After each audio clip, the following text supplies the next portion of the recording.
일어서셔서 마태복음 1장 1절 우리 한 목소리로 받들어 읽고 오늘 성탄 말씀 나누도록 하겠습니다. 아주 짧고 또 신약 성경 처음 시작하는 구절이어서 다 아는 구절입니다. 같이 읽겠습니다. 시작. 아브라함과 다윗의 자손 예수 그리스도의 계보라. 아멘. 자리에 앉으시겠습니다. 자, 예수님은 여기 보니까 다윗의 자손이다라고 이야기하고 있습니다.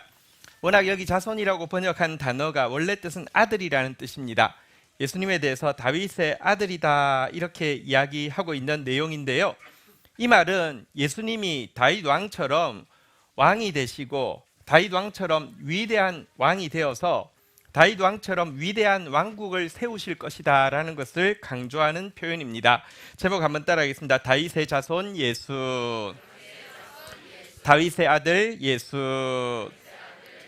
그런데 사실 이 다윗의 아들, 그래서 그의 왕위를 이어받았고요. 그리고 위대한 왕이 되어서 위대한 왕국을 세운 인물은 1차적으로는 솔로몬을 이야기합니다. 사실 솔로몬은 하나님으로부터 잘 아는 바대로 최대의 지혜를 받았고요. 그의 통치 시기에 그의 왕국의 영토는 최대에 이르게 되었고요. 이 영토가 하나님께서 이스라엘에게 워낙 주시기로 약속했던 그 땅을 온전히 이루는 그런 왕이었습니다. 그런데 하나님께서 왜 다윗의 아들들이 많았는데 그 중에서 가장 어리기도 하고 게다가 불륜을 통해서 맺어졌던 밧세바를 통해서 태어난 신분적으로 가장 비천한 아들인 솔로몬을 왕으로 세우셨을까요? 왜 그를 다윗의 아들로 왕위를 이어받게 하셨을까요? 그 이유는 그냥 하나님이 솔로몬이 기뻤고 솔로몬을 사랑하셨기 때문입니다. 하나님이 솔로몬이 태어날 때 이름을 하나 주셨습니다. 한번 따라하겠습니다. 여디디야. 이것은 내가 너를 기뻐한다, 내가 너를 사랑한다 이런 뜻입니다. 더 나아가 보십시다. 하나님께서는 근데 왜 솔로몬을 더 기뻐하시고 더 사랑하셨을까요? 이것은 하나님의 은혜의 성품 때문에 그렇습니다.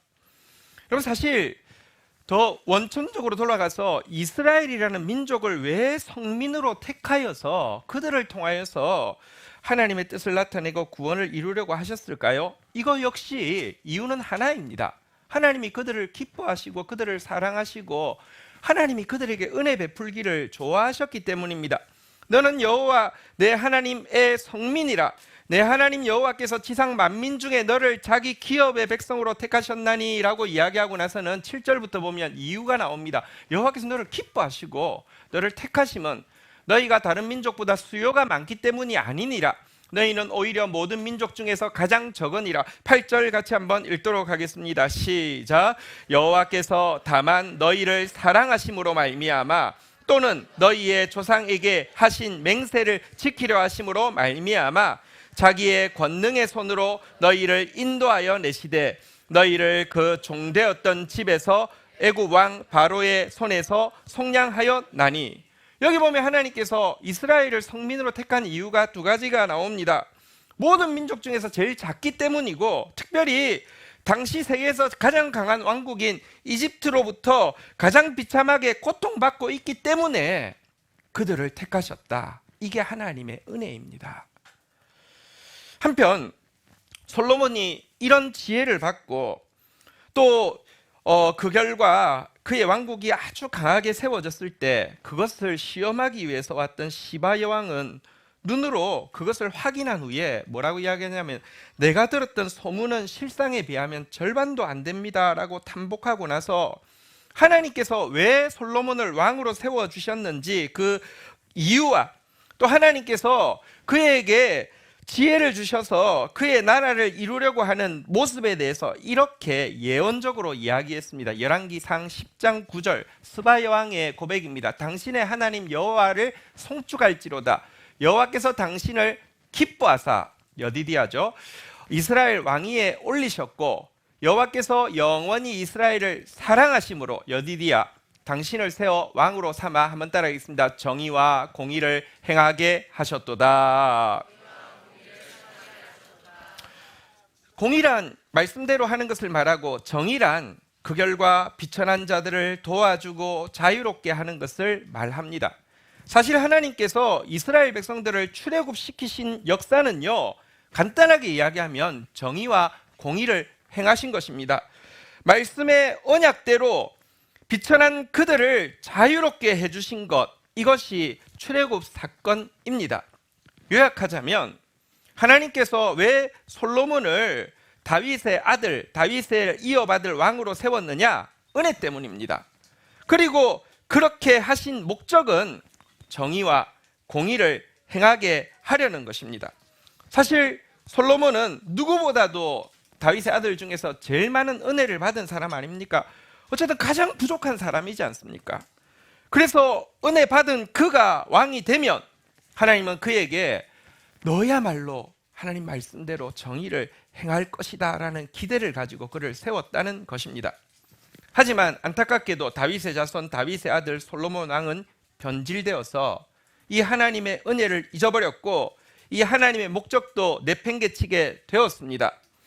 하나님께서 지혜와 함께 부와 힘을 주시자 그는요 수많은 노예들을 동원해서 성전을 건축하는 데 7년이 걸렸고 이때는 노예를 쓰지 않았는데요, 왕궁을 건축하는 데는요 자기 집을 건축하는 데 13년을 썼고요, 수많은 노예들을 동원하여서 왕국을 화려하게 건축하게 되었습니다.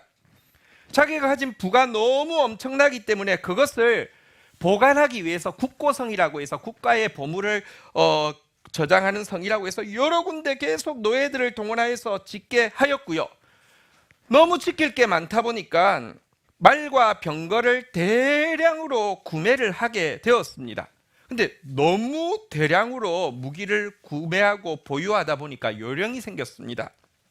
이 말과 병기를요 중개 무역을 하게 되었는데 다른 나라들이 자기가 이집트로부터 사가지고요 다른 나라들이 되팔았는데 이와 같은 중개 무역과 각종 무역을 통해서 한 해에 벌어들이는 솔로몬 개인의 세입금이 얼마였냐고 하면 지금 단위로 계산하면 금 23톤이었습니다. 한 해의 수익금, 제가 검색을 해봤습니다. 1kg짜리 순금 골드바 하나가 지금 시세가 아주 낮으면 8천만 원대고 높으면 9천만 원대. 그러니까 이거를요 23,000kg이니까 여러분 제가 계산해 보니까 2조 원, 한 해에 중개무역과 이런 수입을 통해서 2조 원이 들어오게 되었습니다. 보십시오. 힘이 넘쳐나고 부가 넘쳐나니까 솔로몬은 쾌락에 빠지게 되었습니다. 그래서 후궁이 700명이었고 첩이 300명이나 되게 되었습니다. 보십시오. 사실 솔로몬이 취했던 세 가지 은과 금, 병거와 마병, 처첩들은 하나님께서 왕이 될 자, 이스라엘의 왕이 될 자에게 절대로 가까이 하지 말라고 음이 금했던 바로 그 세 가지입니다.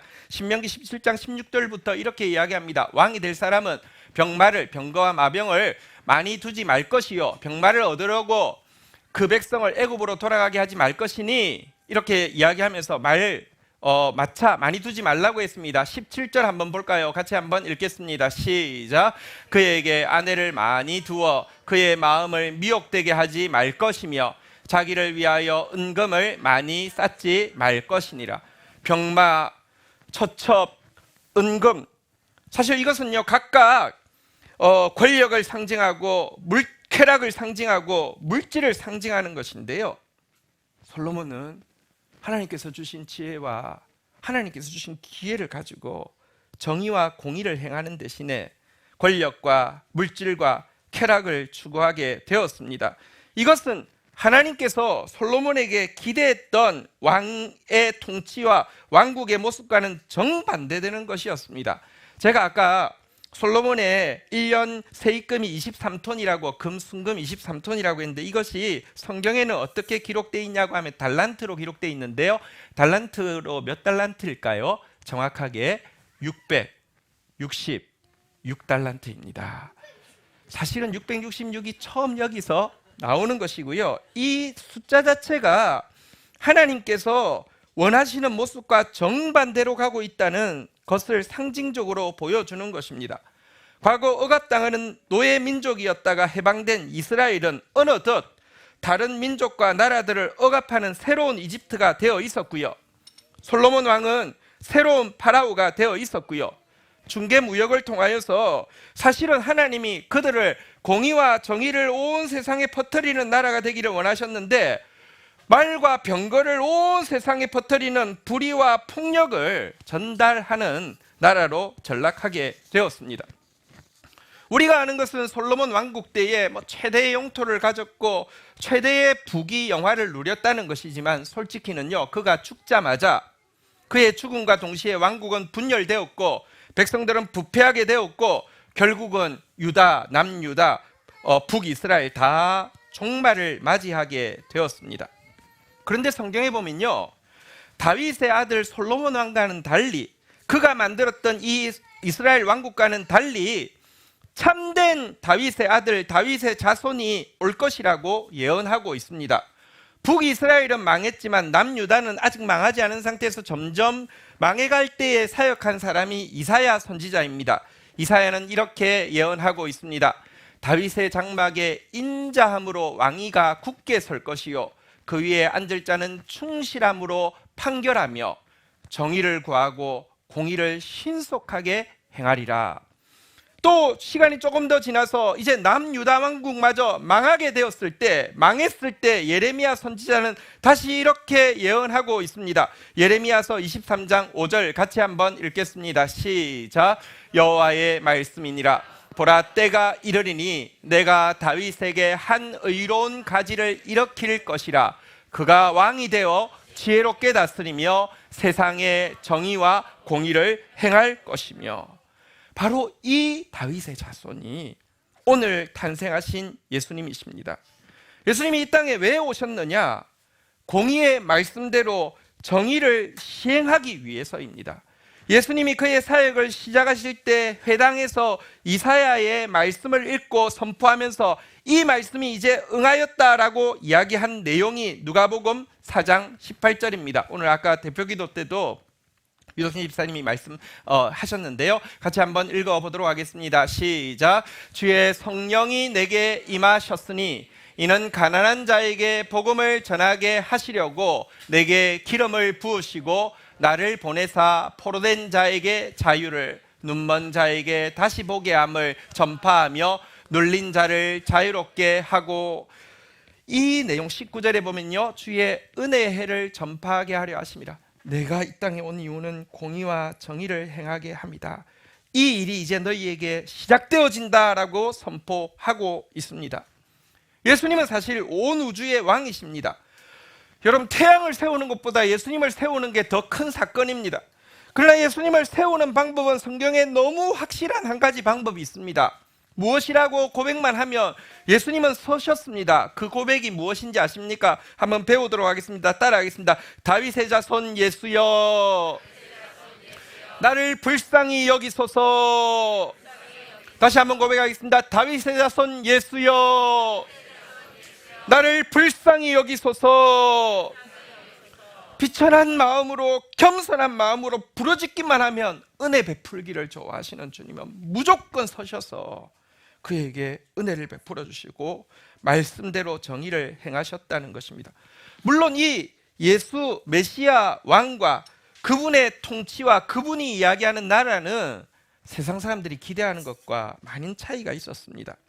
이스라엘 백성들은 이 메시아 왕을 그렇게 기다려왔고 그의 왕국을 그렇게 기다려왔지만 예수님이 처음 오셨을 때는 환호하다가 점점 거부하다가 나중에는 죽여버렸습니다. 왜냐고 하면 그분의 통치가 솔로몬의 그것과 너무 달랐기 때문입니다. 솔로몬은 권력을 추구했는데 그는 섬김의 삶을 살았습니다. 솔로몬은 물욕을 채웠는데 그는 모든 것을 나누었습니다. 자기 생명까지 나누었습니다. 솔로몬은 쾌락을 얻었는데 그는 거룩한 기쁨을 위해서 십자가까지 참는 모습을 보였습니다. 그런데 이 모습이 사람들이 절대로 원하는 바가 아니었습니다. 사람들은 사실 권력을 가질 수 없어서 그것을 가진 자를 욕합니다. 물질을 가질 수 없어서 그것을 가진 자를 욕합니다. 쾌락을 가질 수 없어서 그것을 가진 자를 욕합니다. 그리고 그들에 의해서 고통을 당합니다. 하지만 실상은요, 부러워합니다. 자기에게도 그 권력, 그 물질, 그 쾌락이 주어지기를 원하고 내가 정말 되기를 원하는 다윗의 아들의 모습, 자손의 모습은 솔로몬의 모습입니다. 예수의 모습이 아닙니다. 그래서 예수의 통치를 싫어하고 거부하게 되었습니다. 하지만 예수님은 십자가 앞에서까지 권력 대신에 섬김이, 물질 대신에 나눔이, 쾌락 대신에 거룩한 기쁨이 진정으로 구원의 길임을 선포하셨고 십자가를 통하여서 그것을 증명하신 분이십니다. 성경은 바로 그 예수 그리스도의 왕국은 이 세상 나라를 이기게 될 것이며 그분의 왕권은 영원토록 미치게 될 것이라고 선포합니다. 이것이 성경의 마지막 내용입니다. 요한계시록 11장 15절에 이렇게 기록하고 있습니다. 지상의 마지막 순간이 요한계시록 11장 15절입니다. 7번째 나팔이 울릴 때인데요, 이렇게 기록하고 있습니다. 같이 읽겠습니다. 시작. 7째 천사가 나팔을 불매 하늘에서 큰 음성들이 나서 이르되 세상 나라가 우리 주와 그의 그리스도의 나라가 되어 그가 세세토록 왕노릇 하시리로다 하니 아멘. 여러분, 모든 왕이 그 앞에서 엎드릴 것이며 모든 민족이 그를 섬기게 될 것입니다. 아멘. 땅의 모든 끝이 주를 기억하고 돌아올 것이며 모든 족속이 이 예수를 예배하게 될 것입니다. 아멘. 주께서 천하의 홀로 왕이 되시고 그날에 홀로 그의 이름이 통치하게 될 것입니다. 아멘. 성탄절에 우리가 가진 복음은 바로 이것입니다. 성탄절에 우리가 영접하고 경배하는 우리의 왕은 바로 다윗의 자손, 바로 이와 같은 왕이십니다. 저희 교회가 성탄절에 이렇게 붙이는 문구인데요, 화면 한번 띄워주시겠습니까? 우리 같이 한번 따라하겠습니다. 권력 대신 섬김, 물욕 대신 나눔, 쾌락 대신 성결한 기쁨. 우리 한번 같이 고백하겠습니다. 아기 예수님이 보여주신 구원의 길을 따르겠습니다. 이 구원을 우리에게 주신 다윗의 자손 예수 그리스도에게 오늘 우리가 찬양하며 이 구원의 길을 우리도 걸어갈 수 있도록 다윗의 자손 예수 그리스도를 우리 불러 세우십시다. 주님은 우리의 부르짖음 앞에 서실 것입니다. 한 번 더 따라하겠습니다. 다윗의 자손 예수여, 우리를 불쌍히 여기소서.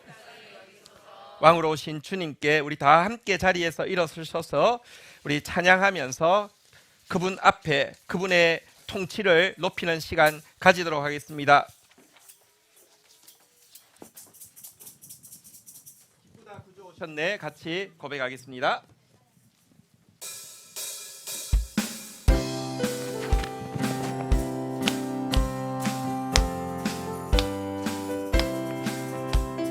기쁘다 구주 오셨네. 난 백성 맞으러 온 교회여 다 일어나 다 찬양하여라. 다 찬양하여라. 다 찬양하여라. 구세주 탄생했으니 다 찬양하여라. 이 세상에 만물들아 다 화답하여라. 다 화답하여라. 다 화답하여라. 온 세상 죄를 사하려 주 예수 오셨네. 죄와 슬픔 몰아내고 다 구원, 아멘. 다 구원하시네. 다 구원하시네. 은혜와 진리 되신 주 다 축원하시네. 만국 백성 다 그 앞에 다 경배하여라. 다 경배하여라. 다 경배하여. 왕 대신 예수 그리스도에게 영광의 박수 올려드리겠습니다. 아멘. 자리에 앉으시겠습니다. 이 시간 우리 같이 한번 그 주님을 찬양하며 그 주님의 은혜를 구하면서 예수님의 은혜를 덧입어 예수님이 보여주신 구원의 길, 아기 예수님이 보여주신 구원의 길 우리도 걸어가게 하여 주옵소서. 권력 대신 섬김을, 물력 대신 나눔을, 쾌락 대신 거룩한 기쁨을 살아내는 삶, 그리고 그 끝에 있는 참된 구원을 보여주는 삶 되어질 수 있도록 은혜를 베풀어 달라고 우리 다 함께 주의 이름 고백하며 기도하도록 하겠습니다. 감사합니다. 예수님, 이 땅 가운데 참으로 왕으로 임하여 주신 것을 인하여서 감사합니다. 당신이 우리의 왕이십니다. 그리고 당신이 보여주신 그 길이 참으로 생명의 길입니다. 그 길 따라가기를 원합니다.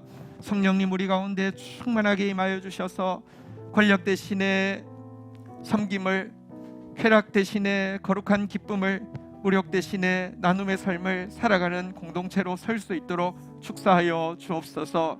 우리를 통하여서 공의의 말씀이, 정의의 행동이 드러나게 하여 주시며 은혜 받았사오니 은혜 받은 사람으로, 은혜로운 사람으로 살아내도록 축사하여 주옵소서. 특별히 성탄 축가의 이 시간에 또 함께한 모든 분들에게 주님의 은혜가 그 영혼 가운데 임하도록 축사하여 주시옵소서. 예수 그리스도의 이름으로 기도 올립니다. 아멘.